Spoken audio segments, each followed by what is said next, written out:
حضرت عبداللہ ابن عمر رضی اللہ تعالیٰ عنہ بیمار ہو گئے، شدید علیل تھے، طبیعت مبارک میں کمزوری آ گئی، کچھ کھانے کو دل نہیں کرتا تھا، گھر والے بار بار کہتے کچھ کھا لیجئے کچھ کھا لیجئے، نہیں کھاتے تھے۔ بالآخر حضرت نافع آپ کے غلام تھے، ان سے کہنے لگے کہیں سے مچھلی مل جائے نا تھوڑی سی تو میں کھاؤں گا۔ تو کہتے ہیں میں سارے مدینے میں ڈھونڈتا رہا، مچھلی نہ ملی، اگلے دن بھی ڈھونڈی تو نہ ملی، تیسرے دن بھی ڈھونڈی تو نہ ملی، تو فرمانے لگے یار بس چھوٹی سی خواہش ہے، کوئی فرض نہیں ملتی تو رہنے دے۔ کہتے ہیں چوتھے دن مچھلی مل گئی، میں 1.5 دینار کی مچھلی لایا، لا کے حضرت عبداللہ ابن عمر رضی اللہ تعالیٰ عنہ کے سامنے جو مچھلی رکھی تو آپ نے لقمہ روٹی کا توڑا تھا، مچھلی کو لگانے لگے کہ دروازے پہ فقیر نے آ کے آواز دی کچھ کھانے کو دو۔ تو حضرت عبداللہ ابن عمر نے روک لیا اور ہنسے۔ کئی دفعہ دے ہم بھی دیتے ہیں پر ہمارا چہرہ دیکھنے والا ہوتا ہے، اتنے ہم غصے میں ہوتے ہیں، دے دیتے ہیں، لیکن جو چھلوٹیں ہوتی ہیں نا چہرے والی وہ گنی نہیں جاتی۔ ہنسے، فرمایا دیکھو میرا اللہ کتنا کریم ہے، وہ مجھے بچانا چاہتا ہے، اٹھا بار دیا جا کے۔ تو خادم اب حکم کا پابند تھا، وہ لیت اللہ تو کر نہیں سکتا تھا، وہ گیا اور جا کے دے آیا۔ فقیر جب سارے محلے سے آٹا اکٹھا کر لیتے ہیں تو پھر ایک جگہ جا کے بیچتے بھی ہیں۔ دے آیا، وہ 2 گلیاں آگے گزرا تو میں پیچھے دوڑا گیا، میں نے کہا سچ بتا کھانی ہے کہ بیچنی ہے؟ وہ کہنے لگا جو بھی سبب لگ جائے کر جاؤں گا، آپ نے دے جو دی ہے۔ تو کہتا ہے میں نے اسے کہا کہ یہ 1.5 دینار کی میں نے خریدی تھی، اگر تو 2 دینار کی مجھے بیچ دے تو آج کل مچھلی مدینے میں مل نہیں رہی، تو میں اپنے آقا کو دے دوں گا، وہ یہی کھائیں گے، بیمار ہیں۔ تو کہنے لگا جی بسم اللہ، مجھے کیا اعتراض ہے، 2 دینار مل رہے ہیں، 1.5 کی مچھلی، اور 1.5 کی بھی کسی نے نہیں خریدنی تھی، اب تو پک گئی۔ فرماتے میں نے 2 دینار اس کو تھمائے، وہ مچھلی اس سے خریدی اور خرید کر کے میں لا کے حضرت عبداللہ ابن عمر کے سامنے دوبارہ رکھی۔ تو فرمایا یہ کیسے آ گئی؟ میں نے کہا حضور 1.5 کی خریدی تھی اور پھر فقیر کو دے دی، اب اسی سے میں 2 دینار کی خرید کے لایا ہوں، آپ قبول فرمائیں۔ تو فرمانے لگے تم نے اچھا نہیں کیا، اب اس طرح کرو 2 دینار بھی اسے دے اور مچھلی بھی واپس دے آؤ۔ عرض کی حضور کیوں؟ فرمایا تم نے قرآن نہیں پڑھا؟ حضور پڑھا ہے۔ فرمایا رب فرماتا ہے لن تنالوا البر حتی تنفقوا مما تحبون، تم بھلائی کو اس وقت پہنچو گے جب اپنی پیاری چیز راہ خدا میں خرچ کرو گے۔ امام غزالی نے لکھا ہے، فرمانے لگے دیا، تو وہ حضرت نافع کہتے ہیں میں دینے گیا، دے کے واپس آیا تو کچھ پریشان تھا کیونکہ مجھے بھی 4 دن ہو گئے تھے نا تلاش کرتے، تھوڑی طبیعت میں مایوسی تھی کہ اتنی محنت سے میں نے لایا اور آپ نے واپس کر دی۔ تو حضرت عبداللہ ابن عمر نے مجھے قریب بٹھایا، پھر مجھے تھپکی دی، فرمانے لگے پتر میں نے ویسے بھی کبھی جھوٹ نہیں بولا اور آج کل تو میں ویسے ہی بیمار ہوں، ٹائم ہی نہیں، وقت ہی نہیں، موقع ہی نہیں جھوٹ بولنے کا۔ میں تجھے سچ بتاؤں، مجھے مچھلی کھا کے اتنا سکون نہیں ہونا تھا جتنی اللہ کے راستے میں خیرات کھا کے مجھے سکون ہوا۔ تو تجھے تو میری راحت سے غرض ہے نا کہ مجھے راحت کیسے ہوتی ہے، تو مجھے سکون ملا ہے راہ خدا میں دے، میں نفسانی خواہش پوری کر لیتا تو یہ میرا نفس کل پھر مجھ سے مچھلی مانگتا، پرسوں کہتا نہیں چھوٹے گوشت کی یخنی بھی چاہیے۔ ہم لوگ الجھ گئے ہیں، بہت بڑے قیدی ہیں اپنے آپ کے، بڑے قیدی ہیں، سارا دن اپنی خواہشات کی تکمیل میں بھاگے رہتے ہیں، بڑے بڑے سونے نوجوان۔ میں ان پہ تنقید نہیں کرتا، مجھے ان پہ ترس آتا ہے، جب میں رات کے اندھیروں میں انہیں ٹیلی فون لے کے چوکوں میں کھڑے دیکھتا ہوں تو مجھے رحم آتا ہے۔ میں کہتا ہوں دیکھو نفس کی خواہش کے پیچھے یہ کیا مثلاً آخر کیا ہے اس میں، ایک عورت کے پیچھے تباہ کر لیا اپنے آپ کو، یعنی زیادہ سے یہ کوئی مقصود ہے، یہ کوئی مقصد حیات ہے جس کو مقصد بنا لیا ہے؟ میرے عزیز بات کو سمجھ لیں، اتنا خوبصورت آدمی ہے اور اتنا اس کا اونچا قد کاٹ ہے، اور کیا کس کے پیچھے یہ بھاگا ہوا ہے؟ بڑا سمجھدار، دانشور، عقل مند آدمی، ذی روح بندہ، لیکن اس کا سٹیٹس آپ یہ ملاحظہ کریں کہ وہ 20-40 ہزار کی خاطر جھوٹ بولتا ہے، دھوکہ دیتا ہے، فریب اور فراڈ کرتا ہے۔ ہم اپنی نفسانی خواہشات کے پیچھے اس طرح بھاگتے ہیں کہ ہم اصل سے رہ جاتے ہیں۔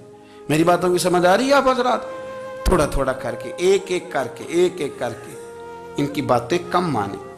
وہ ضروری تو نہیں نا کہ سویرے ناشتہ بازار سے اپنی مرضی کا تگڑا کیا ہے، بازار سے لا کے پوڑیاں چنے بہترین کھائے، اور پوڑیاں چنے ابھی کھائے نہیں، شاپر میں ڈالے ہوئے ہیں، اور وہ لے کے ابھی آ رہا ہے تو ساتھ ہی رستے سے